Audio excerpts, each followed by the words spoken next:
Sumasagbang si pabalang sunod sa nimo pagdara. Kumukurap panak mata sabay sa nimo pagdadaan. Manyurak sa niba sa akan ra normal na lang. Mata pobreng nilalang sarap basagan ng panga. Pinapagaw sa nimo hiwaan magiging babala. Sa iba nga di kalat maara magpakumbaba. Sira ang tao nga karuyag termi pinapaboran. Dakot sa kanra kayamanan kanra pinagyayabang. Ayaw kami iba nala wala kaming pakial. Respeto nga tikang saan may diri mo matatadi. Ang bisan di taman aminon nga ito ng sukatan. Nga estado lasang tao ang nagiging basihan.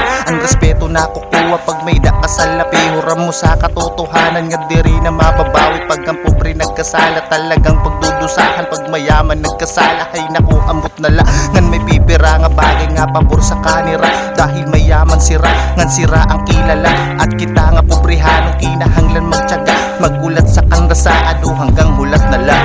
Ayaw tapag tuyangin nga pag di na maktamakan ng dito'y tang dignidad. Kung pwede man ta ipaglaban ipakita sa iba nga di lakit basta-basta. Sa mga mapangmata nga mga putang ina bato-bato sa langit ang tama ang bubukulan. Ayaw la pagpaapat mas hindi kapag usapan mo. Sige di bali na ako di manak naging mayaman nga malimpyo mang kunot pero mariksok ang batas. Sira ang taong di naruyag masabawan sa iba.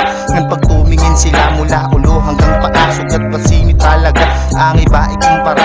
Ang sulod sa nimbul sa sambangan nakalampara. Ayaw pagkakampante nga ada ka sa taas. Kay pareho lakit nga nakatapak sa baras. Ang Ginoo pag pumatok mas matindi sa batas. Siguradong lagapak ang mga mapangmataas. Nga di kami nadadara san imo pagbibida. Di porke mapera ka ang gasi mo. Kung sino ka kung nanuman anim panukat na ginamit niya pansukot ay siya ring ipang susukat sa inbatasag sumusugat. Dita na maiiba ang sugat sininga tao kay mismo sa kanira. Ang tingin nira ay santo basta ay lapag kalimting nga may hiwa ang impyerno na kayakan sakmalon kapag diri ka pa nagbago.